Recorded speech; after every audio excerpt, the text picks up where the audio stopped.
Salutations les amis, aujourd'hui, nous allons explorer un sujet auquel beaucoup ont été confrontés, comment agir lorsqu'une femme vous ignore, mais nous n'aborderons pas cela avec un lieu d'amertume ou d'ego, au lieu de cela, nous puiserons dans la sagesse intemporelle de la philosophie stoïcienne pour maintenir notre respect de soi, notre confiance et notre croissance personnelle. Les stoïciens ne se préoccupaient pas de contrôler les événements extérieurs, mais de la façon dont nous y répondons intérieurement. Le célèbre philosophe Épictète a dit que les hommes ne sont pas troublés par les choses, mais par les principes et les notions qu'ils se forment à leur sujet. Lorsque quelqu'un nous ignore, cela peut déclencher des sentiments de rejet, de douleur et même de colère. Mais la voie stoïcienne nous enseigne que nos problèmes ne viennent pas de la situation mais de nos jugements, nous avons toujours le choix dans la façon dont nous voyons les choses. Au cours de la prochaine heure, nous apprendrons des stratégies pratiques des anciens stoïciens sur le contrôle émotionnel, l'estime de soi, la confiance et la croissance personnelle. Nous verrons comment éviter les pièges de la recherche de la validation des autres et nous concentrer plutôt sur le fait de devenir les meilleures versions de nous-mêmes. Même si vous êtes tout nouveau dans le stoïcisme, n'ayez crainte, je vais vous guider à travers ces enseignements profonds mais simples en utilisant des exemples modernes auxquels nous pouvons tous nous identifier. Nous appliquerons cette sagesse ancienne au défi contemporain d'être ignoré par un intérêt romantique. Comme Marc Aurèle nous l'a rappelé, il faut très peu de choses pour avoir une vie heureuse, tout est en vous, dans votre façon de penser. Commençons à cultiver cette façon de penser ensemble, alors installons-nous, gardons l'esprit ouvert et explorons comment la philosophie résiliente du stoïcisme peut nous donner du pouvoir face à cette situation trop courante. L'approche stoïcienne du contrôle émotionnel. Notre voyage commence par regarder vers l'intérieur, car le chemin vers le calme réside dans la maîtrise de notre esprit et de nos émotions. Les stoïciens ont été des pionniers dans le développement de techniques de discipline émotionnelle et de pensée rationnelle. Comme l'a déclaré Marc Aurèle, vous avez le pouvoir sur votre esprit, pas sur les événements extérieurs, réalisez-le et vous trouverez de la force. Lorsqu'une femme vous ignore, cela peut déclencher des sentiments désagréables, de la douleur, de la colère, de l'insécurité. Mais les stoïciens nous rappelleraient que ces émotions ne proviennent pas de ces actions, mais de nos jugements sur ces actions. Nous ne sommes pas troublés par la réalité elle-même, mais par notre vision de cette réalité. Prenons cet exemple, vous vous sentez confiant et préparé pour un entretien d'embauche, mais à la fin, vous n'obtenez pas le poste. Que répondez-vous? Sombrez-vous dans le doute et la négativité, ou le voyez-vous de manière impartiale? Ce n'est qu'un résultat parmi les possibilités infinies de votre parcours professionnel. Les stoïciens n'étaient pas à l'abri du malheur ou de l'adversité, mais leur pouvoir secret résidait dans la séparation des événements extérieurs de leur expérience interne de ces événements. Ils ont réalisé que même s'ils ne pouvaient pas contrôler toutes les situations, ils pouvaient contrôler leur état d'esprit et leurs réactions émotionnelles. Imaginez que vous sortez avec des amis et qu'une femme séduisante au bar attire votre attention. Vous décidez de vous présenter, mais vous vous heurtez à une indifférence totale, voire à un dédain, lorsqu'elle se détourne sans un mot. Une réaction typique peut être le rejet, l'embarras ou même la colère envers elle.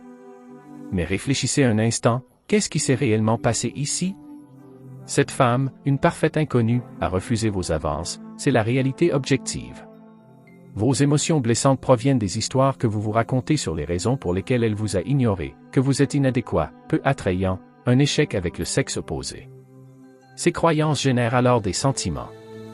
La voie stoïcienne nous encourage à faire une pause et à considérer de telles situations de manière rationnelle. Peut-être est-elle en couple ou a-t-elle eu une mauvaise expérience amoureuse récemment, peut-être avait-elle besoin d'arriver à l'heure ou s'est-elle sentie intimidée par votre approche. Les raisons sont infinies, mais elles ont peu à voir avec votre valeur inhérente. Le fait qu'elle vous ignore en dit plus sur son état actuel que toute vérité sur vous. En séparant les faits de vos interprétations, vous reprenez le contrôle, respirez profondément et observez vos pensées et vos sentiments de manière impartiale sans les juger. Cette conscience de soi et ce détachement sont vitaux. Appuyez sur pause lorsque le film de votre esprit est pris dans des récits négatifs sur vous-même. Consultez votre faculté rationnelle comme l'a fait Marc Aurèle, en demandant « Quelle est la nature de cette chose, en elle-même, et dépouillée de son enveloppe extérieure ?» Sous cette carapace d'un ego meurtri, y a-t-il un véritable mal ici? Ou s'agit-il simplement d'une interaction sociale fugace sans signification plus profonde? Plus vous renforcez la prise de perspective sur les réactions émotionnelles instinctives, plus votre équilibre devient inébranlable. Comme le travail d'un muscle, c'est une compétence affinée au fil du temps grâce à une pratique déterminée. Mais la liberté d'un esprit imperturbable dans des situations difficiles est une force inestimable. Ainsi, la prochaine fois que vous serez confronté à l'indifférence de quelqu'un qui vous intéresse, rappelez-vous que le stoïcien est insensible aux opinions des autres. Vous ne pouvez pas contrôler leur comportement, mais vous pouvez contrôler la façon dont vous réagissez. Allez-vous déclencher une tornade d'émotions négatives ou maintenir votre calme météorologique intérieur? C'est vous qui choisissez. Se concentrer sur l'estime de soi et éviter les piédestaux. Au cœur de la philosophie stoïcienne se trouve une croyance inébranlable en notre valeur personnelle inhérente en tant qu'être humain. Comme Marc Aurèle l'a dit avec audace, ne perdez plus de temps à discuter de ce que devrait être un homme bon. Soyez un. Trop souvent, nous recherchons la validation et l'estime de soi auprès de sources externes, de relations, de carrière et de statut social. Mais les stoïciens savaient que le véritable respect de soi ne peut être trouvé qu'à l'intérieur. C'est un puits qui ne peut jamais tarir si nous avons la sagesse de continuer à y puiser. Dans notre monde moderne, nous sommes confrontés à des pressions constantes et à des illusions qui peuvent corrompre ce sens intérieur de la valeur. Les médias sociaux, par exemple, sont devenus un terrain de jeu pour d'innombrables personnes pour réaliser une version idéalisée de leur vie, à la recherche de likes et de partages comme mesure de leur valeur. Mais comme le philosophe l'a vu clairement, ce ne sont là que des enveloppes extérieures. Ils ne reflètent pas notre essence. Imaginez ce scénario. Vous rassemblez la confiance nécessaire pour approcher une femme séduisante lors d'une fête. Vous faites la conversation, avec le sentiment qu'il y a une étincelle de connexion. Mais ensuite, ses amis arrivent, et soudain, vous êtes traité avec un mépris total, allant jusqu'à des regards moqueurs et des chuchotements. Comme un interrupteur actionné, son comportement passe de la chaleur au froid glacial, alors qu'elle donne la priorité à regagner l'approbation de ses amis. À ce moment-là, il est facile de se sentir diminué, de prendre son changement de comportement comme un jugement de votre valeur. Mais les stoïciens vous exhortent à faire une pause et à réfléchir. Les faits objectifs sur qui vous êtes ont-ils changé, ou s'agit-il simplement de la perception déformée de quelqu'un d'autre basée sur une dynamique sociale superficielle? Voyez-vous, lorsque nous mettons notre valeur personnelle entre les mains des autres, nous devenons perpétuellement vulnérables à la douleur et à la souffrance. Nous en faisons les arbitres de notre estime de soi, qui est une position intrinsèquement déséquilibrée et dangereuse. Comme l'a enseigné Épictète, nous devons veiller à faire le meilleur usage de ce qui est en notre pouvoir et à prendre le reste tel qu'il se présente. L'intérêt ou l'admiration d'une femme n'est pas sous votre contrôle rationnel, il ne peut donc pas être la base du respect de soi. Le fait qu'elle vous ignore peut piquer sur le moment, mais cela ne révèle rien de votre valeur sans phare. Cette valeur a été établie bien avant cette rencontre par les vertus et les qualités que vous avez cultivées par un effort conscient, vos valeurs, votre sagesse, vos talents et vos forces. La clé est la suivante. Ne mettez personne sur un piédestal, en l'élevant mentalement à un niveau de jugement sur votre valeur personnelle. Reconnaissez que nous sommes tous des êtres humains imparfaits, fonctionnant à partir de nos peurs, de nos insécurités et de nos schémas inconscients. Son comportement dédaigneux n'a probablement rien à voir avec vous et tout à voir avec son objectif interne. Tout comme vous ne respecteriez pas l'opinion d'une personne cruelle, ne vous laissez pas diminuer par la cruauté déguisée en mépris désinvolte. Un dicton célèbre dit « Je montrerai de la faveur aux autres non pas parce qu'ils sont des êtres humains, mais parce que je le suis ». Votre estime de soi est une source qui coule de l'intérieur. Exploitez-le en réfléchissant à vos qualités admirables, à vos compétences et à vos actions vertueuses, non seulement dans les rencontres, mais dans tous les domaines de la vie. Énumérez vos traits positifs, vos réalisations et les moments où vous avez ressenti un véritable respect de vous-même. Renforcez ce socle solide de valeur intérieure. Ensuite, lorsque quelqu'un tente de vous miner ou de vous ignorer, ce sera comme une douce pluie printanière d'un chêne robuste. Leur comportement ne peut pas pénétrer ou corrompre ce que vous avez enraciné à l'intérieur. Vous pouvez leur souhaiter bonne chance tout en maintenant fermement votre estime de soi inébranlable. Supposons que votre sens de la valeur découle de la réalité de ce que vous êtes devenu avec diligence. Dans ce cas, personne ne peut vous faire sentir indigne par mépris ou manque de respect. Tant que vous vous accrochez à ce lieu intérieur d'identité et de valeur, vous serez libéré des pièges séduisants de l'égoïsme tout autant que de l'insécurité rampante. Restez calme et concentré sur la partie éthique de vous-même. Chérissez-le et gardez-le à l'abri de l'indignation et de la diffamation. En incarnant la sagesse, l'intégrité et la noblesse dans vos actions quotidiennes, vous honorez votre moi le plus élevé, le seul juge dont l'opinion ne peut être ignorée. Développer un état d'esprit d'autosupériorité. Les stoïciens n'étaient pas des défenseurs de l'arrogance ou de la vanité. Cependant, il croyait fermement que personne n'est intrinsèquement supérieur ou inférieur à vous. Comme l'a dit audacieusement Épictète, aucun homme n'est libre s'il n'est pas maître de lui-même. Cela ne signifie pas regarder les autres de haut, mais refuser d'accepter un sentiment de statut inférieur ou de soumission. C'est un état d'esprit de respect de soi inébranlable et d'égalité avec tous. Dans le monde d'aujourd'hui, nous rencontrons fréquemment des situations qui peuvent déclencher des sentiments d'inadéquation ou d'intimidation, surtout lorsqu'il s'agit d'interactions avec le sexe opposé. Vous pouvez travailler dans un environnement où vous êtes l'un des rares hommes dans un lieu de travail dominé par les femmes. Ou vous vous retrouvez le seul célibataire dans un groupe très uni d'amis mariés. Ces contextes peuvent engendrer des croyances inconscientes selon lesquelles les femmes qui vous entourent sont au-dessus de vous. Imaginez que vous ayez enfin le courage de discuter avec un collègue séduisant que vous avez admiré de loin. Mais elle vous rejette immédiatement avec une attitude arrogante et désintéressée. Ça pique. Cette petite voix à l'intérieur s'élève. À quoi vous attendiez-vous? Elle est loin de votre ligue. Il n'y a rien de spécial chez vous. Vous n'êtes qu'un gars de bas niveau ici. Mais les stoïciens vous exhorteraient à inspecter cette pensée qui s'autodiminue. À qui remettez-vous le nombre de ligues? En effet, ce n'est pas le vôtre. Car si vous vous considériez comme fondamentalement égal et digne, de telles distinctions sociales mesquines n'auraient aucun poids. Lorsque nous prenons mentalement le dessus sur les autres sur la base de traits superficiels comme l'apparence, le statut, le revenu ou le mode de vie, nous abandonnons notre liberté intérieure et notre équilibre. Nous faisons d'eux les juges de notre valeur personnelle au lieu du juge immuable et élevé en nous. Rappelez-vous, le sage ne considère rien d'autre que la vertu comme un bien réel. Épictète a utilisé la métaphore vivante d'une citadelle intérieure imprenable pour symboliser ce sentiment de souveraineté personnelle. Peu importe les assauts causés par des circonstances extérieures ou des affronts personnels, il savait que sa valeur essentielle ne pourrait jamais être pénétrée de l'extérieur, seulement de l'intérieur, par ses jugements erronés et ses vues déformées. Ainsi, lorsque ce collègue ignore négligemment vos salutations ou vos plaisanteries polies, réalisez que son comportement s'apparente à une porte la plus extérieure, cela peut causer des troubles mineurs. Pourtant, il ne représente aucune menace pour votre invincible citadelle intérieure. Son mépris ne change fondamentalement rien à votre valeur inhérente en tant que personne. Il en va de même pour les femmes que vous pouvez approcher dans des contextes sociaux qui font preuve d'indifférence ou d'attitude moqueuse. Surprenez-les avec un sang-froid noble et imperturbable plutôt que de remettre en question votre valeur sur la défensive, car vous reconnaissez que personne ne peut atteindre la supériorité sur votre vertu sereine simplement par des gestes dédaigneux ou des pitreries. Maintenez votre sagesse et votre maîtrise de vous-même. C'est le vrai pouvoir. Posez-vous la question suivante, est-ce que ce qui s'est passé aide ou nuit à votre faculté souveraine d'autogouvernance? Sinon, continuez sans vous en soucier. Bien sûr, les stoïciens n'étaient pas à l'abri des insécurités, de la colère ou de la douleur.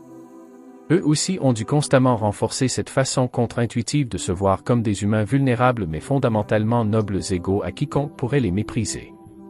Un excellent exercice quotidien consiste à visualiser la gestion d'un manque de respect ou d'un mépris mesquin de la part de femmes que vous trouvez attirantes mais qui ont un comportement froid et grossier envers vous. Imaginez-vous indifférent à leurs attitudes et insensible à leurs opinions changeantes, comme un empereur non dérangé par des citoyens rebelles. Leur mépris ne peut diminuer votre trône légitime d'estime de soi et de générosité. Vous pouvez pousser cet exercice éthique encore plus loin en leur envoyant mentalement de la bonne volonté. Comme l'a écrit Marc Aurèle, la meilleure vengeance est d'être différent de celui qui a fait le mal. Ou, comme on peut le dire, la meilleure vengeance est d'être différent de la personne qui a infligé de la colère. Souhaitez leur clarté et sagesse pour voir au-delà de leurs illusions matérialistes de dignité. Reconnaissez que leur comportement découle d'insécurités intérieures, de peur et de mesquinerie dont vous vous êtes consciemment débarrassé. Cet état d'esprit d'autosupériorité n'est pas une question d'ego, mais de possession de votre souveraineté suprême en tant qu'être humain. C'est une estime de soi inébranlable que personne ne peut transgresser parce que vous choisissez de vous ennoblir selon la seule vertu, la seule véritable mesure du mérite. Si quelqu'un tente de vous diminuer par son langage corporel, ses yeux détournés ou ses ricanements audibles de mépris, laissez-le vous frapper comme une douce pluie printanière, car il ne contient aucune insulte substantielle. Votre noble floraison reste vibrante et intacte, nourrie par le sol fertile de la sagesse et de l'action juste. Ayez pitié d'eux pour leur aveuglement, si vous le voulez, mais ne vous laissez pas amener à prendre une position inférieure, à savoir que votre royauté philosophique n'abdique jamais.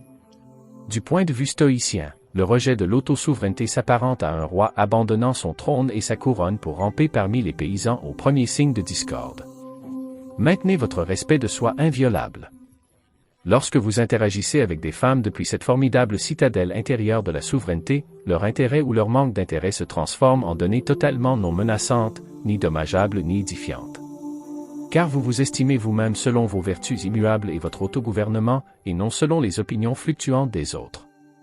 Avec de la pratique, le respect ou le mépris de personne ne peut perturber votre maîtrise de soi suprême. Faire preuve de respect mutuel et de confiance. Étroitement lié à la culture d'un état d'esprit de supériorité personnelle, il faut faire preuve de respect et de confiance, même face au mépris des autres. Comme Marc Aurèle l'a sagement déclaré, la meilleure vengeance est d'être différent de celui qui a commis le mal. Lorsqu'une femme vous ignore ou fait preuve d'un comportement grossier et rebutant, l'instinct tentant est de riposter par un manque de respect envers le vôtre, de punir son impolitesse en agissant impoliment en retour. Mais cet état d'esprit axé sur la vengeance ne sert qu'à vous diminuer. Les stoïciens comprenaient que la façon dont nous réagissons aux insultes ou aux torts perçus est une déclaration sur notre caractère, et non un jugement de l'offenseur. Nous maintenons la hauteur en restant calmes, posés et respectueux, quelle que soit la conduite des autres. Prenons l'exemple d'être avec des amis et plusieurs femmes qui vous donnent l'épaule froide tout au long de la soirée. Leur désintérêt est pratiquement palpable lorsque vous tentez une conversation légère. Ils empêchent leur regard, jouent avec leur téléphone ou même font de subtils gestes moqueurs lorsque vous ne regardez pas. Dans cette situation, l'ego de la plupart des gens serait piqué. L'envie de s'en prendre directement à moi par des insultes ou indirectement en se détournant dans un coup offensé pourrait sembler extrêmement attrayante. Vous voulez qu'ils ressentent votre mécontentement face à leur impolitesse. Mais faites une pause et réfléchissez. Qu'est-ce qui est vraiment accompli en intensifiant le manque de respect? Vous pouvez fournir une catharsis momentanée pour vos sentiments blessés. Mais à quel prix? Les stoïciens croyaient que réagir avec arrogance ou mépris face aux affronts était en fait une preuve de manque de confiance. N'oubliez pas que moins quelqu'un est troublé par l'insulte, plus son caractère est fort. L'assurance réelle n'a pas besoin de représailles ou de faire ses preuves en réponse à des désaccords perçus. Il fait preuve d'équilibre et de dignité, point final. La décision la plus sage est d'accorder la politesse, le respect et un air de nonchalance imperturbable au traitement que vous souhaitez recevoir. Tuez leur négativité avec une profonde indifférence, car vous réalisez que leur conduite révèle leurs insécurités et non vos défauts. Comme Marc Aurèle se le rappelait, leurs âmes avaient autrefois les graines de ce qui est bon. C'est assez. Considérez ce sage conseil d'Épictète. Si vous voulez progresser, supportez d'être perçu comme ignorant ou implacable lorsque vous rencontrez de l'opposition de la part des autres. Attendez-vous à ce qu'il y ait des gens qui, pour leurs raisons, accueillent vos ouvertures amicales avec un mépris froid ou même du ridicule. La réponse stoïque? Rendez poliment le respect et refusez d'être déséquilibré intérieurement. Vous voyez, la confiance fait partie intégrante du cadre philosophique stoïcien.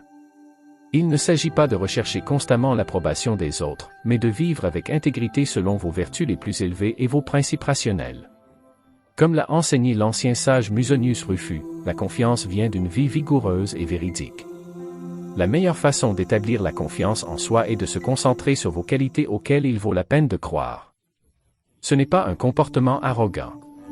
L'estime de soi est basée sur votre fibre morale et vos réalisations. Vous avez peut-être travaillé avec diligence pour devenir un expert dans votre carrière, ce qui a eu un impact positif. Peut-être que vous passez régulièrement de la parole aux actes en prenant soin de vos valeurs les plus élevées en vous aidant de vos proches.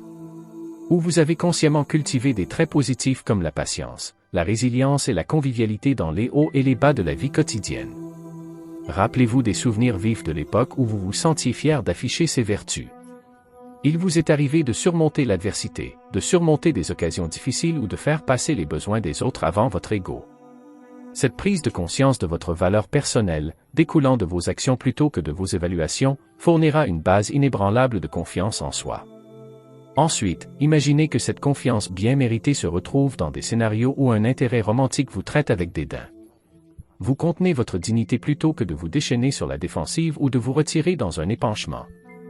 Vous ne tombez pas à son niveau de manque de courtoisie, mais faites preuve de l'équilibre, du charisme et de la gentillesse qui manquent actuellement à son comportement. Marc Aurèle se rappela qu'il ne faut pas donner aux circonstances le pouvoir d'éveiller la colère, car elle s'en moque du tout. Alors pourquoi lui donner votre énergie? Elle a peut-être ses raisons maintenant, mais elle n'exige pas que vous perdiez votre noblesse ou votre sang-froid. Avec de la pratique, vous pouvez atteindre un point où aucun mépris ou impolitesse de la part d'une femme ne provoque une augmentation de votre confiance en vous. Répondez avec le même esprit de convivialité et de facilité que si elle vous avait accueilli chaleureusement. Le stoïcien se déplace dans le monde sous l'effet d'une affirmation extérieure, d'un gouvernail parfait dans n'importe quelle circonstance sociale. Lorsque vous faites preuve de cette profonde maîtrise de soi, vous constaterez souvent que l'autre partie ne peut pas supporter sa négativité. Comme si vous ajoutiez une douce tempête de pluie à du bois d'allumage sec, votre équanimité détendue éteint leur petit feu de joie d'impolitesse. Les stoïciens considéraient cela comme une forme profonde d'enseignement par des exemples vivants. Si quelqu'un se fâche contre vous, répondez par un silence noble et une tranquillité. Tuez-les avec une confiance en soi et un aplomb inexplicable, bien que leur ignorance puisse d'abord répondre à vos gestes de bonne volonté par un manque de courtoisie. Votre conduite honorable est un modèle de transcendance de la mesquinerie. Souvent, cela allume une étincelle de respect ou d'introspection là où il n'y en avait pas auparavant. Bien sûr, il y aura toujours ceux qui sont trop endurcis pour laisser tomber leur masque d'arrogance ou de grossièreté, quelle que soit votre diplomatie. Mais les stoïciens voyaient même cela comme un potentiel pour élever sa force. En termes stoïciens, il vaut mieux être impudent que servile. En maintenant votre dignité malgré l'hostilité, vous incarnez l'esprit humain invaincu. En résumé, détruire son ego n'est jamais en miroir du mépris, des insultes ou de la négativité. Au lieu de cela, c'est en incarnant la confiance en soi, le respect et la grâce suprême qui manquent actuellement à son comportement minable. Comme le puissant chêne qui résiste à la tempête avec patience, vous vous tenez inébranlable et magnanime. Cela préserve votre honneur et fournit une parabole vivante sur la manière vertueuse et éclairée de se conduire. Évitez le piège de la recherche d'attention. Un piège important contre lequel les stoïciens ont mis en garde est la recherche sans fin de l'attention, de l'admiration et de la validation externe. Comme Épictète l'a dit sans embâge, l'homme n'est pas troublé par les choses, mais par les vues qu'il en a. Lorsque nous nous attachons à rechercher constamment l'approbation des autres et des intérêts incroyablement romantiques, nous nous exposons inévitablement à la souffrance et au dérangement. Aussi dures ou indifférentes soient-elles, leurs opinions changeantes à notre égard prennent le pas sur notre paix intérieure. Prenons l'exemple des médias sociaux modernes. Nous sommes inondés quotidiennement d'images de vie idéalisées et de selfies soigneusement sélectionnés, tous destinés à attirer l'attention et l'approbation par le biais de likes, de partages et de compliments. Cet environnement peut engendrer une fixation malsaine sur la création du personnage parfait pour susciter l'intérêt et l'admiration. Mais nous devenons esclaves dès que nous sommes trop investis dans cette boucle de rétroaction implacable. Si une nouvelle photo charmante reçoit des réactions mitigées, nous l'intériorisons comme un jugement de notre valeur. Ou si un intérêt romantique ne flatte pas publiquement notre dernière photo de profil, la douleur et la colère montent instantanément. Les stoïciens nous exhortaient à prendre du recul et à réfléchir. Les faits objectifs concernant votre valeur inhérente en tant que personne ont-ils changé sur la base de ces points de données temporaires? Ou êtes-vous perturbé par votre attachement aux opinions et à la validation des autres? Peut-être qu'une femme séduisante avec laquelle vous discutiez en ligne est soudainement devenue froide, ne répondant plus à vos messages avec le même enthousiasme. Vous ne pouvez pas vous empêcher de relire la conversation, en vous demandant si un commentaire ou une photo particulière l'a rebuté. Votre esprit s'emballe avec des éditoriaux sur ce qu'elle pense de vous maintenant. Mais arrêtez-vous et consultez votre faculté rationnelle comme l'a fait Marc Aurèle. Quelle est la réalité sous-jacente ici? En vérité, tout ce qui s'est passé, c'est que des morceaux de texte numérique ont frappé ou n'ont pas atteint une boîte de réception. Sa volonté de continuer à discuter avec vous un jour plus tôt que le lendemain ne change fondamentalement rien à votre valeur en tant que personne digne de respect de soi. La douleur provient uniquement de votre investissement dans ces réponses, fonctionnant comme des jugements sur votre valeur plutôt que comme de simples flux de données neutres à observer impartialement. Vous cultivez une paix intérieure inébranlable en étant détaché de la question de savoir si ces messages sonnent. Les philosophes grecs utilisent fréquemment la métaphore vivante d'un rocher immobile résistant aux vagues orageuses de l'océan. L'ignorance ou le ghosting périodique d'une femme peut être ressenti comme une force battante contre votre sens de soi à ce moment-là. Mais comme ce roc, vous pouvez rester inébranlable et insensible en séparant consciemment son comportement de votre solidité profonde. Comme Sénèque l'a conseillé, commencez tout de suite à vivre et comptez chaque jour comme une vie à part. Lorsque vous voyez son intérêt ou son désintérêt à travers cet objectif grand angle, il perd tout pouvoir de vous déranger. Son attention n'est qu'un point de données dans la vaste étendue du voyage de votre vie. Les stoïciens ont également averti qu'en cherchant sans cesse l'affirmation d'un intérêt romantique, vous les élevez par inadvertance à un piédestal qui rend impossible une véritable connexion. Vous avez instantanément créé un terrain d'entente inégale où ils se perçoivent comme supérieurs et vous comme soumis ou nécessiteux. Imaginez un scénario où vous correspondez avec une femme objectivement belle sur une application de rencontre. Presque immédiatement, votre attention se réduit à l'analyse approfondie de chaque petite interaction. Pourquoi n'a-t-elle pas immédiatement réagi à votre phrase d'ouverture? Qu'est-ce que ces réponses en un mot pourraient indiquer sur son niveau d'intérêt? Obsédé par les photos et les commentaires qui maximiseront son admiration. Mais à travers cette lentille d'hypervigilance, vous avez déjà abandonné le terrain solide du respect de soi et de la confiance. En plaçant inconsciemment les enjeux de son attention sur un piédestal aussi élevé, vous videz les interactions de leur facilité naturelle. Elle peut sentir cette énergie nécessiteuse et en quête d'approbation, qui rend difficile un véritable lâcher-barrière. La décision la plus sage est de maintenir un esprit imperturbable d'auto-validation nonchalante. En termes stoïques, le plus grand bien est un esprit insensible à la blessure. Rappelez-vous que ces jugements ultimes n'ont aucune incidence sur votre valeur.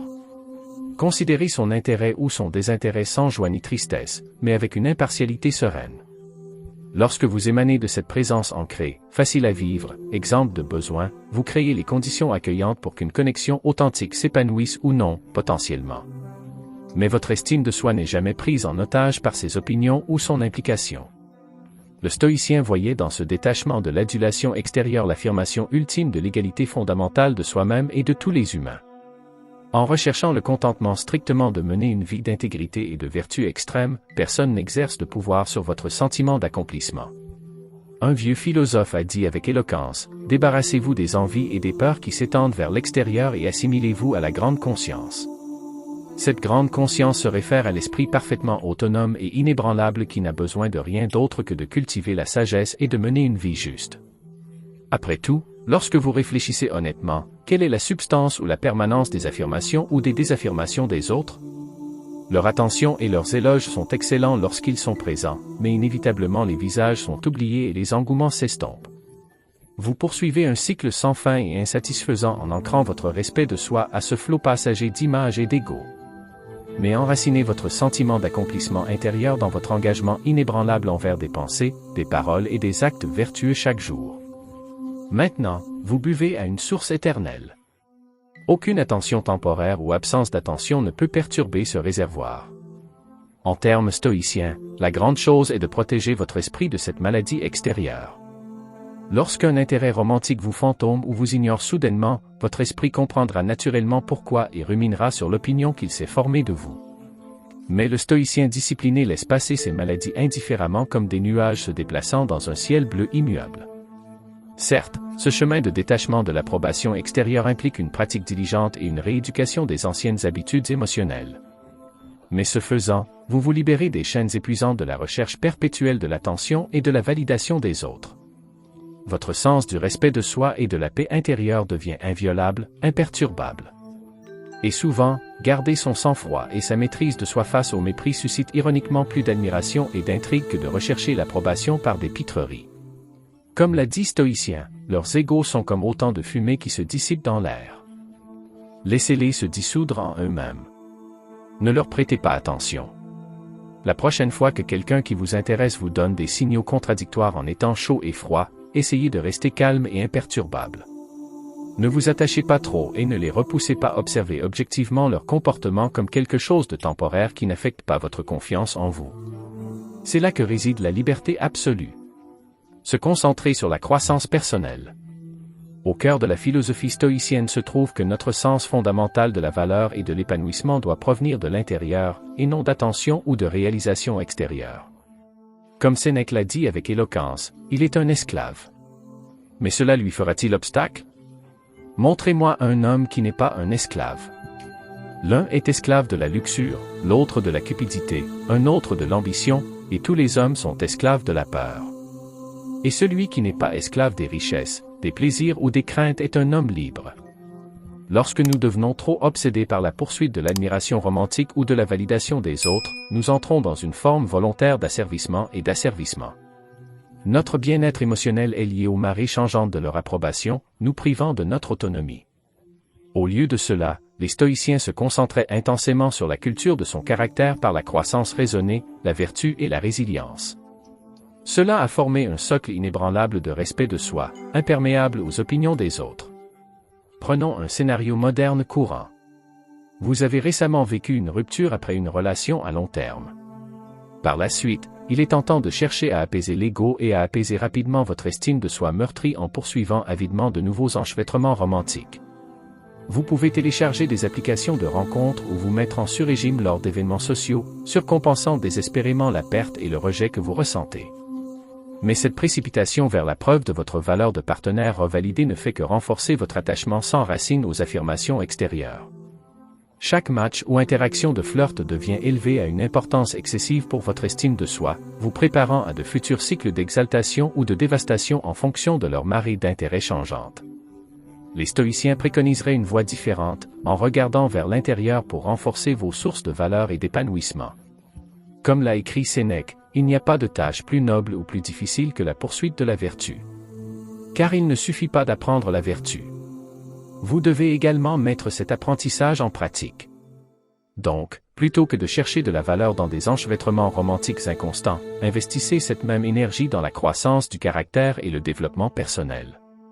Adoptez un nouveau passe-temps stimulant ou une nouvelle activité artistique que vous avez toujours voulu explorer. Lisez la sagesse philosophique et mettez-vous au défi de vivre plus délibérément selon vos valeurs les plus élevées. Ou faites un effort concerté pour renforcer votre santé physique et mentale par l'exercice, la pleine conscience et la nutrition. Le but n'est pas la perfection ou même l'acclamation extérieure. Il s'agit simplement de nourrir avec diligence des activités, des mentalités et des compétences qui élèvent votre sens du but et votre satisfaction inébranlable de l'intérieur. Tout comme l'entretien d'un jardin privé, vous êtes fier de sa beauté qui s'épanouit grâce à vos efforts affectueux, indépendamment de tout observateur extérieur. Au fur et à mesure que vous développez ce sens ancré de la réalisation de soi, vous n'avez plus faim de sources extérieures de validation ou d'estime de soi. Un flirt occasionnel ou un décalage entre rencontres ne définit pas votre identité et n'ébranle pas votre équanimité. Après tout, comme Marc Aurèle s'est rappelé à lui-même, tenez pleinement compte de ce que sont les excellences et ne laissez pas les persuasions des autres vous affliger si vous ne parvenez pas à satisfaire les ignorants qui vous jugent selon de fausses normes. Choisissez de satisfaire votre noblesse d'abord. Cela ne veut pas dire que vous devez éviter complètement les situations où un intérêt romantique peut surgir. Les stoïciens croyaient en la poursuite vertueuse de l'amour et de la camaraderie. Mais ils vous déconseilleraient d'en faire l'alpha et l'oméga de votre sentiment de paix intérieure. Imaginez que vous assistez à une réunion sociale remplie de visages inconnus. Le scénario parfait pour une scène de film inspirante et mignonne. Mais plutôt que d'entrer, rayonnant d'une énergie assoiffée et nécessiteuse d'un désir désespéré de connexion, concentrez-vous plutôt sur la façon d'incarner les vertus stoïciennes que vous avez délibérément cultivées. Pouvez-vous faire preuve de patience, d'ouverture et de sang-froid tout en initiant des conversations pleines d'esprit et curieuses? Maintenez-vous votre dignité et votre véritable amitié face à l'indifférence ou à l'indifférence? Et en centrant votre confiance sur la personne que vous êtes méthodiquement devenue, ne seriez-vous pas perturbé par le résultat d'une interaction individuelle? Vous pourriez vous connecter de manière inattendue avec quelqu'un à un niveau authentique lorsque vous avez confiance et que vous êtes sûr de vous. Mais même si ce n'est pas le cas, vous rentrerez chez vous satisfait en sachant que vous avez été fidèle à vos convictions et que vous n'avez pas besoin de l'approbation de quelqu'un d'autre pour vous sentir digne. Ce chemin de dérivation de la plénitude de l'intérieur nécessite une pratique diligente et une reprogrammation des anciennes habitudes. Trop souvent, nos centres de plaisir et de douleur se sont habitués à rechercher des coups de validation comme des rats de laboratoire poussant un levier pour la stimulation cérébrale. Tout comme les dépendances à des choses comme les médias sociaux déclenchent des libérations de dopamine, attirer l'attention d'un intérêt romantique procure une satisfaction temporaire dont notre psyché a ensuite envie. Cependant, les stoïciens préconisaient de relâcher systématiquement ces chaînes comportementales et de déplacer nos fixations loin des récompenses externes impermanentes. Comme l'a dit Épictète, vous n'êtes qu'une âme dérisoire transportant un cadavre. Débarrassez-vous des signifiants de statut corporel et social et réalisez qu'il y a un noyau d'aspiration d'essence intentionnelle qui aspire à être priorisé. De même, Marc Aurèle conseillait la pratique régulière de la séparation de l'esprit et de la forme corporelle par le raisonnement actuel. Par exemple, si vous êtes repoussé par une perspective romantique, observez consciemment à distance tous les sentiments de tristesse ou de doute qui surgissent. Proviennent-ils de vos désirs corporels et de vos impulsions sensorielles ou de votre intellect immortel qui reste inviolablement entier? En développant cette séparation consciente comme un muscle, vous apprenez à ne plus identifier la totalité avec l'attention transitoire des autres. Vous retournez à la citadelle de la raison équilibrée et de la réalisation de soi qui forme votre accomplissement le plus précis. En fin de compte, les stoïciens considéraient cette poursuite de la vertu et de la connaissance comme la plus haute poursuite des êtres humains, la source d'un contentement durable qui rend triviaux les caprices quotidiens de l'attraction romantique. Dans les mots stoïciens écrits, être capable d'appeler votre vie la vôtre est une bénédiction, mais le devoir à votre maîtrise de soi est la plus grande des bénédictions et un bonheur entièrement créé par vous-même qui ne peut provenir d'aucune source extérieure à vous-même. Alors, jetez votre dévolu sur les joies substantielles et la croissance digne que vous pouvez vous accorder. Devenez un étudiant en maîtrise et un praticien de la sagesse, de l'intégrité et de la tempérance. Considérez les attentions flatteuses des autres comme des accessoires en cours de route, agréables lorsqu'elles sont présentes, mais fondamentalement sans conséquence pour votre voyage de réalisation personnelle. Lorsque vous détachez votre estime de soi de la recherche d'une validation externe, vous avez accès à un bonheur véritable et précieux sous votre contrôle. Être libéré de la nécessité d'une approbation vous permet d'attirer de véritables connexions ou de continuer à grandir de manière indépendante avec joie. Faire preuve de force émotionnelle et de résilience. L'une des pratiques fondamentales prescrites par la philosophie stoïcienne est de rester fermement ancré dans le moment présent, insensible aux turbulences du passé ou aux angoisses concernant l'avenir. Comme Marc Aurèle l'a sagement conseillé, limitez-vous au présent lorsqu'une femme vous ignore ou vous rejette. Il est naturel pour l'esprit de s'interroger instinctivement sur ce qui s'est passé et ce que cela peut présager. Vous pouvez ruminer sans fin sur la raison pour laquelle elle a perdu tout intérêt, en vous voulant pour ce que vous avez fait de mal, ou vous pouvez catastrophiser de ne jamais trouver un partenaire perpétuellement condamné à l'ignorance. Mais les stoïciens vous rappelleront que ces perceptions, amplifiées par des émotions galopantes, ont peu de rapport avec la réalité objective de ce moment présent. En restant calmement enraciné dans l'immuable maintenant, vous neutralisez une grande partie de la souffrance créée en vous soumettant à un voyage mental dans le temps. Prenons l'exemple d'une situation difficile au travail. Vous rassemblez la confiance nécessaire pour discuter avec une collègue séduisante, mais vous vous heurtez à une froide dédain et à une indifférence sans doute grossière. Vos ouvertures amicales sont ignorées ou interrompues par des réponses coupées alors qu'elle vérifie son téléphone ou détourne le regard. Pour la plupart des gens, le sous-produit émotionnel de cette rencontre persisterait de manière toxique. Des sentiments d'inadéquation, de la colère envers elle, des doutes de tous vos commentaires, ce ragoût mental toxique pourrait dominer votre royaume intérieur pendant des heures ou des jours après. Chaque rediffusion ravive la piqûre, aggravant la misère, mais arrêtez-vous et demandez-vous quelle partie de cette retombée émotionnelle épuisante a une incidence sur les faits objectifs de ce moment présent. Les interactions sociales gênantes sont déjà passées. Elle s'est retirée dans sa sphère, probablement libérée de tout bagage psychique supplémentaire. Alors, pourquoi le trimballer dans votre précieuse réalité, instant après instant? Les stoïciens considéraient cela comme une forme profonde de souffrance auto-infligée.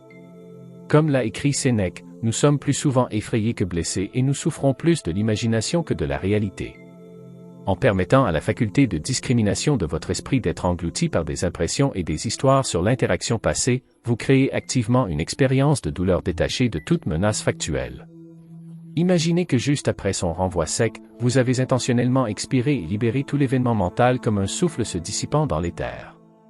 Bien que les sentiments aient pu momentanément piquer, vous vous êtes centré dans cette nouvelle réalité où elle réside à la périphérie et vous restez souverain. Cette présence détendue est ce que les stoïciens appelaient l'apatheia, un état d'équanimité imperturbable où la tranquillité permet un jugement clair non assombri par des troubles émotionnels. À partir de ce locus de possession de soi, vous faites une évaluation réfléchie. Son comportement avait probablement des racines dans ses insécurités, la politique sur son lieu de travail ou des facteurs de stress passagers qui n'avaient fondamentalement rien à voir avec vous. Ensuite, vous portez rapidement votre attention sur la case suivante sur l'échiquier de votre vie. Plutôt que de vous attarder sur des sentiments qui n'existent plus, vous apportez toutes vos facultés à vous engager dans la réalité productive qui se présente ensuite. Il est temps de vous recentrer sur un projet important, ou peut-être allez-vous contacter un ami avec qui vous aviez l'intention de vous rattraper. Les stoïciens n'étaient en effet pas des robots dépourvus d'émotions. Ils ont compris que des réactions telles que la douleur, la colère et la déception étaient des réponses humaines inévitables, en particulier aux insultes ou aux rejets perçus. Le but n'a jamais été d'éliminer les réponses émotionnelles naturelles, mais de refuser de leur fournir des intrigues répétitives et du temps d'antenne mentale qui pourrait les transformer en souffrances cycliques. Comme l'a écrit Marc Aurèle, l'univers est changement, notre vie est ce que nos pensées en font. En restant enraciné dans un nous éternel, maintenant simple, moins d'imagination, on pouvait éprouver des émotions tout en étant totalement libéré d'elles. Ils viennent, ils partent, et le moment reste. Avec une pratique engagée, vous pouvez atteindre le point où des rencontres blessantes comme ce collègue impoli suscitent autant de froissement intérieur qu'une légère brise printanière effleurant votre visage. Vous ressentez les sensations, vous les laissez passer et vous naviguez comme un navire stable vers l'instant suivant sans qu'aucun bernacle émotionnel ne vous pèse. Cette résilience émotionnelle et cette force découlent d'un précepte stoïcien fondamental selon lequel, même si nous ne contrôlons pas toutes les circonstances extérieures, nous avons la domination sur la façon dont nous réagissons intérieurement. Personne, aussi insensible soit-il, n'a le pouvoir de troubler notre tranquillité d'esprit sans notre coopération forcée. Comme l'a déclaré Épictète, ce n'est pas ce qui vous arrive, mais la façon dont vous y réagissez qui compte. Lorsque vous saisissez votre pouvoir d'accepter et de vous débarrasser radicalement des expériences passagères, vous devenez imperméable aux rayons tracteurs émotionnels de tout, des intérêts romantiques grossiers aux étrangers méprisants. Voyez-vous, nos sentiments ne découlent souvent pas de la réalité objective elle-même, mais des récits subjectifs que nous construisons rapidement pour expliquer et contextualiser les événements. M'a-t-elle ignoré parce que je suis indigne? A-t-elle pitié de moi ou me méprise-t-elle? Plus que les faits neutres eux-mêmes, ce sont ces fictions intérieures qui génèrent les tensions les plus puissantes. Mais le stoïcien reste froidement inactif, évaluant chaque situation à travers le filtre de son raisonnement le plus élevé et s'appropriant sa réponse. Si vous avez véritablement montré des vertus comme la confiance, la bonne volonté et la dignité, le mépris d'une personne reflète plus ses déficits de caractère que toute vérité sur le vôtre. De cette façon, l'individu émotionnellement fort fournit un contrepoint admirable au chaudron bouillonnant de l'orgueil et au drame réactif de ceux qui manquent de maîtrise de soi. Il traverse les conflits avec une grâce édifiante et une immunité contre les maladies mentales perturbatrices. Alors, par tous les moyens, ressentez les premiers affres de la déception, de la frustration ou même de la colère dans les moments de mépris ou de rejet. Permettez à ces sensations transitoires de traverser votre vaisseau humain, en les acceptant avec pardon et sans jugement, mais refusez de les perpétuer par la boucle compulsive des récits passés et des peurs futures. Comme un ruisseau calme, imperturbable face aux brises passagères ou aux tempêtes tourbillonnantes en amont, vous restez un conduit inébranlable pour affronter chaque nouveau moment frais avec un maximum de vitalité et de discernement.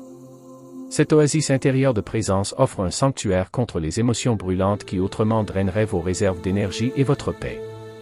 Vous vous tenez rafraîchi, renouvelé, l'incarnation de ce trait humain le plus attrayant, le sang-froid profond de l'âme, ignorant son existence et créant une intrigue.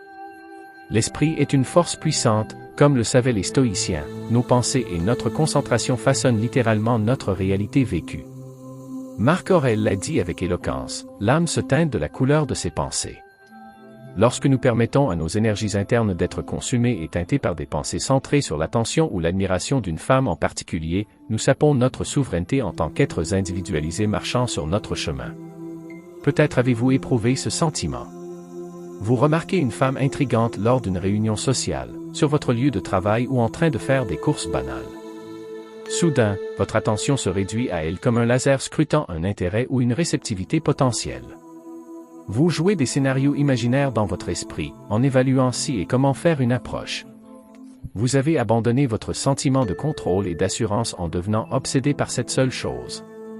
Votre satisfaction dépend maintenant uniquement de sa réponse ou de son rejet de vos sentiments. Dans le processus, vous avez perdu une partie essentielle de votre respect de vous-même et de votre autorité sur votre chemin dans la vie. Les stoïciens ont compris qu'il y a un profond pouvoir de transformation dans l'approche opposée, en acceptant radicalement l'objet de l'insignifiance de votre désir par rapport à votre valeur et en avançant dans la vie sans être chassé par le besoin de leur reconnaissance ou de leur approbation. Sur le plan philosophique, ce détachement de la recherche d'approbation représente la forme la plus élevée de réalisation de soi. Vous seul déterminez votre valeur. Elle ne peut être sapée ou renforcée par la simple impression d'autrui. Avec votre lieu de validation tourné vers l'intérieur, vous devenez émotionnellement imperméable aux vents changeants de l'attraction ou du désintérêt. Pratiquement un tel équilibre et une assurance non réactive ont un effet intrigant avec l'incroyable force de continuer à avancer dans la vie, sans être accablé par le fait qu'une personne renvoie ses leurres ou vous ignore complètement. Il s'en dégage une essence indubitable.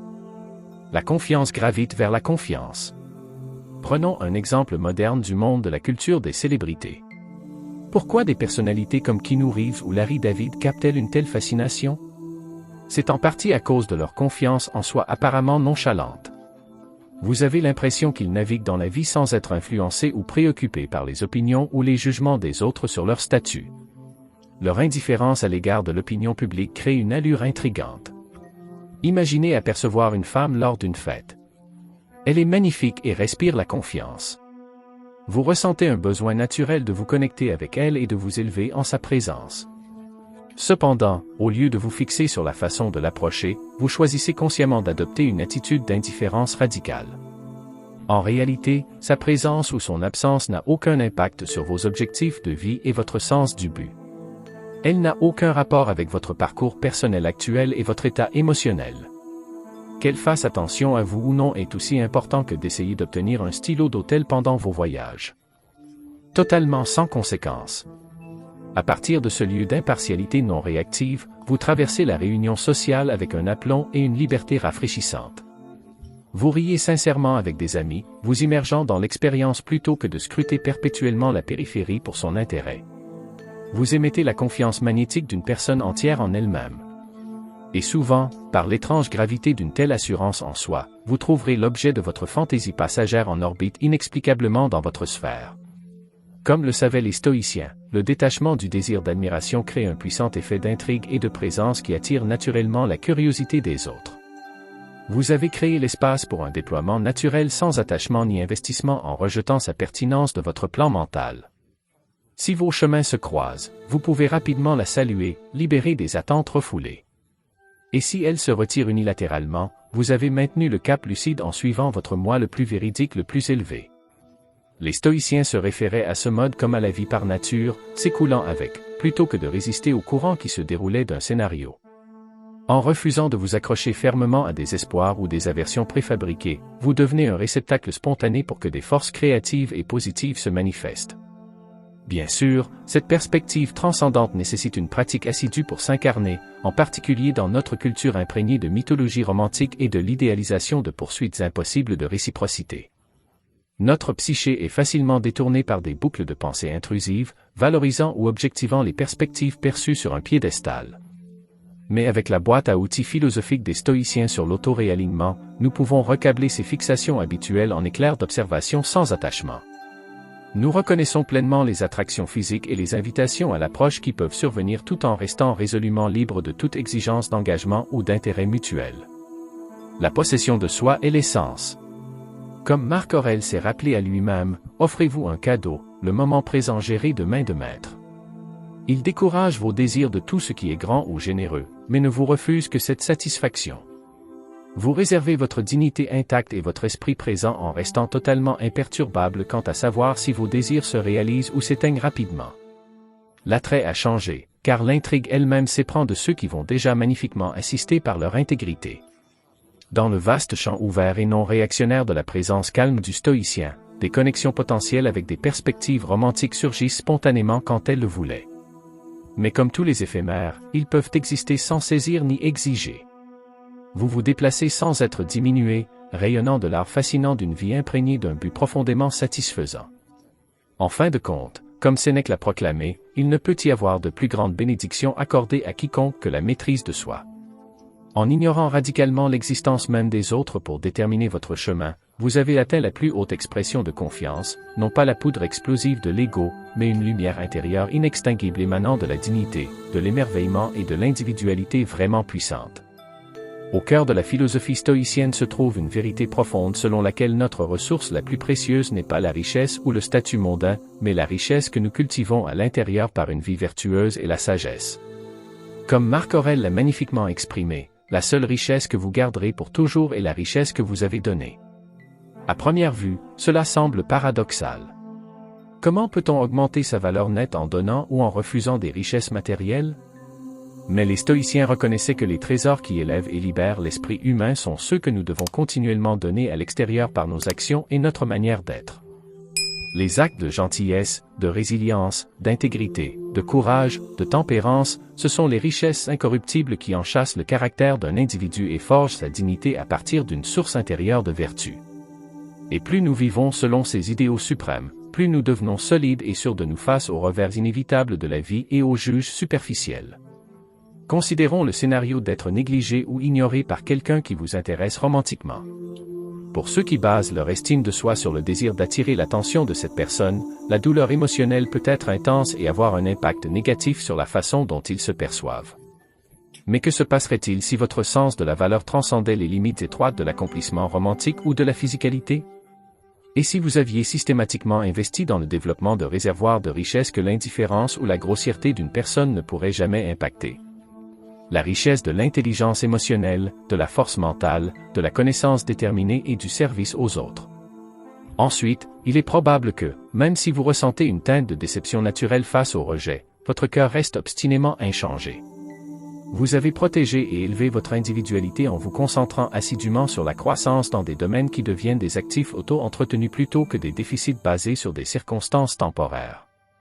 Les stoïciens se référaient à ce concept comme à l'art de vivre, esquissant intentionnellement le voyage de notre vie comme un chef-d'œuvre de développement caractérologique et de sagesse en constante expansion. En affinant chaque jour nos compétences, nos connaissances et nos vertus avec un engagement zélé, nous construisons une intériorité inébranlable qui domine les assauts mesquins contre notre orgueil temporaire. Marc Aurèle était un empereur puissant qui présidait l'Empire romain. Pourtant, il a travaillé de manière obsessionnelle à se perfectionner en tant qu'héritage ultime, en tenant un journal de ses méditations philosophiques. De ce point de vue, il pouvait rester pondéré et non consumé par les perceptions lorsqu'il était snobé ou manqué de respect, car son sens de la substance venait de sa réserve au plus profond de lui-même. Imaginez que vous avez passé des mois ou des années à étudier assidûment un domaine qui vous passionne, qu'il s'agisse de l'histoire, de l'informatique, de l'entrepreneuriat ou de tout ce qui attise votre curiosité innée. Grâce à une discipline et à un engagement inébranlable, vous avez absorbé une multitude d'idées, de théories et de compétences liées à cette discipline qui ont élargi votre expertise et votre agilité intellectuelle. Puis, un jour, vous vous retrouvez dans un cadre social avec quelqu'un qui vous attire, seulement pour qu'il semble regarder à travers vous ou vous traiter avec un mépris superficiel. Pour ceux qui tirent leur valeur personnelle principale de l'admiration romantique, cette expérience peut créer une spirale intérieure de doute de soi et de souffrance émotionnelle. Mais, pour vous, bien que leur indifférence puisse porter un coup discourtois, vous restez calme et posé au fond de vous. Votre sens le plus profond de l'identité, de l'épanouissement et de la persévérance déterminée découle des trésors intangibles que vous avez méthodiquement cultivés grâce à vos dévotions savantes, à vos atouts de connaissance et à votre réalisation de soi qui ne peuvent jamais être ternis par le manque de respect des autres de passage. Ce principe s'étend bien au-delà des arènes académiques. Il pourrait s'agir de développer des compétences en intelligence émotionnelle pour devenir un auditeur et un nourricier de classe mondiale pour les êtres chers, de réaliser des exploits de volonté grâce à des régimes de remise en forme et à la maîtrise physique ou de se consacrer à un métier ou à une forme d'art qui exige des capacités créatives continuellement raffinées. Tout domaine qui est en notre tolérance à la lutte exige une croissance transcendantale et commande impérieusement à nos essences intégrales de s'élever et d'être éclairés. C'est là que la vraie richesse de la personnalité est minutieusement frappée. Les stoïciens connaissaient intimement cette essence. Ils savaient que la valeur invincible rayonne de l'intériorité que nous avons exhumée et ornée en tant qu'auto-auteurs souverains, et non des mérites attribués de l'extérieur que nous louons éphémèrement. Cela ne veut pas dire que les stoïciens rejetaient la poursuite de l'excellence dans des réalisations mondaines comme la carrière, le statut social ou même les régimes de beauté classiques. Mais ils comprenaient ces réalisations comme s'apparentant davantage à de délicieux accessoires ornant la suffisance substantielle de l'âme qu'ils avaient intentionnellement forgée comme chef-d'œuvre de leur vie grâce à la discipline, à la retenue et à l'honnêteté radicale. Prenons l'exemple de l'acquisition de compétences et de l'excellence professionnelle. Imaginez que vous ayez travaillé assidûment pendant des années pour devenir l'un des experts les plus éminents dans votre domaine. Vous êtes peut-être un chirurgien respecté ayant passé des milliers d'heures à perfectionner vos compétences et vos connaissances procédurales. Ou vous êtes un éducateur qui développe avec détermination des méthodes d'enseignement innovantes qui élèvent concrètement vos élèves. Puis, un jour, lors d'une réception sociale, une personne que vous trouvez attirante pour des raisons superficielles rejette ouvertement ou se moque de vos réalisations professionnelles avec un air arrogant. Pour ceux qui tirent leur identité fondamentale d'emblèmes de réussite et de statut, un tel affront meurtrier peut provoquer des plongeons punitifs dans l'ego et des éruptions de ressentiment. Mais pour vous, ancré dans le respect de soi sereine et de l'accomplissement de soi exténuant et de la culture de compétences transcendantales, le 10 ne pose aucune menace existentielle. Leur dédain ne révèle que leurs insécurités et leur ignorance. Tout en laissant totalement intacte la richesse vertueuse monumentale que vous avez laborieusement accumulée pour devenir un être humain profondément capable de servir les autres. Comme Marc-Aurèle Calmy l'a rappelé, l'univers est le changement, notre vie est la façon dont notre esprit interprète ce changement. Vous interprétez donc patiemment leur arrogance sans fondement comme plus tragique que dangereuse, laissant la rencontre passer comme un nuage printanier sinueux. Votre équanimité reste debout, votre trajectoire centrale glorieusement imperturbable. Les stoïciens appelaient cet démonial état joyeux d'une vie épanouie et sincère résultant de l'arrosage systématique des graines de la vertu et de la maîtrise de soi à l'intérieur. Les insultes, les revers et même les tragédies bouleversantes peuvent temporairement ébranler les surfaces sensibles, mais ils ne représentent aucune menace pour la grandeur que nous avons accordée au monde en élargissant rigoureusement nos facultés de perspicacité, de courage, d'honneur et d'amour. Rappelez-vous, le vrai bien n'a pas d'aspect extérieur mais est intrinsèque et ne peut être enlevé à quelqu'un. Les joies que nous éprouvons intérieurement sont la seule véritable source de plaisir. Ainsi, sur le chemin à venir, engagez-vous à accumuler intentionnellement des trésors invisibles aux yeux des juges du monde, un trésor inébranlable de force de caractère, d'autonomisation et de connaissances illuminant l'âme qui élève votre position en accord avec la grandeur vertueuse de la nature. Vous devenez incontournable lorsque vous avez héroïquement atteint ce centrage d'un sens inconditionnel et non négociable de la valeur pour vous-même, une possession de soi suprême émerge qui éclipse les flammes vacillantes de l'ego des autres et des myopies étroites, et souvent, ironiquement, cette incandescence flamboyante de la totalité s'avère la plus magnétique pour ces âmes réceptives qui s'efforcent à leur tour de s'individualiser. Ils ne la trouvent pas comme une force extérieure, mais comme un rayonnement autogénéré qui est inévitablement intrigant, admirable et irrésistible. Pour les philosophes stoïciens, l'aboutissement de tous leurs enseignements était centré sur une mission, vivre une vie incarnant les vertus essentielles de l'excellence humaine, comme l'a dit Marc-Aurèle, pour vivre une bonne vie, nous en avons le potentiel. Si nous pouvons apprendre à être indifférents à ce qui ne fait aucune différence, cette notion de ce qui ne fait aucune différence souligne la capacité aiguë du stoïcien à discerner quels aspects de l'existence quotidienne avaient une signification inviolable et lesquels étaient des distractions éphémères dépourvues d'importance substantielle. En s'entraînant systématiquement à séparer l'inconséquent de l'essentiel par la raison, le jugement et l'autodiscipline, les stoïciens se sont élevés au rang de sages, de monuments vivants aux idéaux éthiques les plus élevés au sommet du potentiel humain. Pour eux, des activités telles que la richesse, le plaisir et le statut social pâlissent par rapport à l'objectif suprême, la culture incessante de 4 vertus cardinales, la sagesse, la justice, le courage et la tempérance. La maîtrise de ces hautes vertus, ils le savaient, était la seule poursuite qui conduisait à maintenir l'eudémonia dans cet état florissant de bien-être total et de félicité transcendante. Prenons la vertu de la sagesse. Du point de vue des stoïciens, cela impliquait une poursuite dévouée et humble de la vérité et du raisonnement correct, une ouverture à la mise à jour continue de leur doctrine philosophique basée sur des preuves et la logique, plutôt que de s'accrocher à des perceptions déformées ou à des conclusions hâtives. Imaginez un scénario où un intérêt romantique lors d'une réunion sociale vous fait entrer dans les profondeurs désespérément frappées de votre psyché. Il est facile de construire toutes sortes d'embellissements sur leur caractère, votre compatibilité potentielle et un avenir imaginaire de contes de fées ensemble. Mais arrêtez-vous et demandez-vous sur quelle analyse raisonnée cet engouement vaporeux est vraiment basé. Connaissez-vous les vertus, les valeurs et les caractéristiques authentiques de cet individu au-delà des impressions superficielles? Avez-vous vraiment réfléchi avec une rationalité détachée à vos motivations en jeu?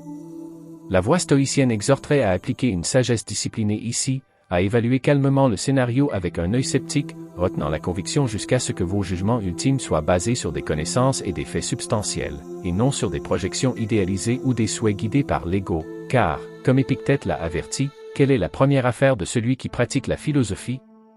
Pour nous débarrasser de la suffisance, nous avons alors la vertu de justice, qui, dans la philosophie stoïcienne, englobait bien plus que les conceptions juridiques ou civiques de l'équité. Elle représentait un engagement inébranlable envers l'équité morale, l'intégrité et l'honneur de la vérité fondamentale des humains en tant qu'êtres rationnels unis dans un écosystème éthique collectif, de sorte que lorsque vous vous retrouvez à la réception du mépris, du manque de respect ou même de la cruauté de la part d'un intérêt romantique qui vous a écrit sans pitié, la réponse juste n'est pas un antagonisme vengeur, mais une noble retenue stoïcienne, une compréhension que se déchaîner ou sombrer dans la mesquinerie représenterait, ironiquement, la plus grande injustice morale contre votre moi le plus élevé, comme le rappelait le stoïcien. Chaque fois qu'une personne vous hait ou vous envie, alors c'est l'aiguillon de son propre caractère injuste, rien de plus que l'agitation ne fait pas partie de votre propre caractère. Le stoïcien incarne la justice parfaite, le maintien d'un caractère vertueux et traité équitablement indépendamment des provocations extérieures. Cela nous amène à la vertu du courage, à cette force tenace pour défendre ses convictions raisonnées même face aux risques personnels ou à l'opposition de la société. Le stoïcien voyait cette forme de résilience valeureuse comme la contrepartie harmonieuse de la sagesse après tout.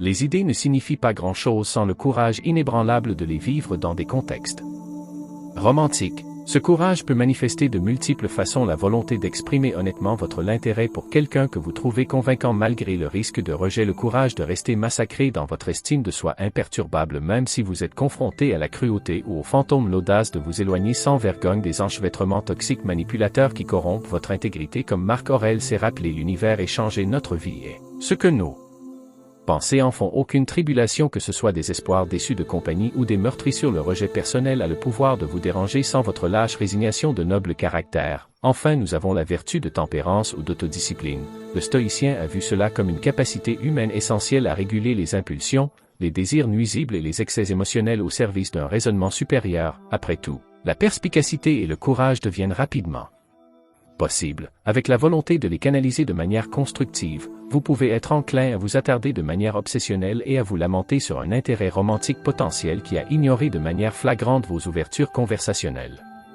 Pourrait ruminer compulsivement sur ce qui n'a pas fonctionné ou ourdir des complots pour gagner leur attention et leur considération, mais la voie stoïcienne de la tempérance exige de se demander quelle vérité réelle régit cette situation et quelle est la réponse la plus sage et la plus prudente qui s'aligne avec votre plus grande intégrité. Vous livrez-vous aux excès incontrôlables de l'ego blessé ou acceptez-vous calmement l'indifférence passagère de cette personne comme sans rapport avec vos valeurs fondamentales et votre sens de l'individualité? Rappelez-vous que ce serait une bénédiction si nous pouvions être absolument libérés de toute passion de l'esprit, insensibles aux douleurs et aux plaisirs. La vraie tempérance n'a aucun attachement aux situations qui se déroulent selon nos espoirs infatués, elle préside simplement avec la grâce en leur cœur. Les stoïciens ont épousé ces vertus suprêmes non pas pour l'austérité sinistre, mais ils l'ont perçue comme réalisable pour la forme la plus élevée de l'épanouissement humain, en se réalignant continuellement avec sagesse, justice, courage et retenue, non en tant qu'idéaux abstraits, mais en tant qu'expérience vécue. Leur conduite quotidienne devient un chef-d'œuvre de ce qui est possible lorsque nous donnons la priorité à l'actualisation de notre potentiel le plus élevé. Comme Sénèque l'a magnifiquement résumé, une vie passée à faire des actions louables est assez longue,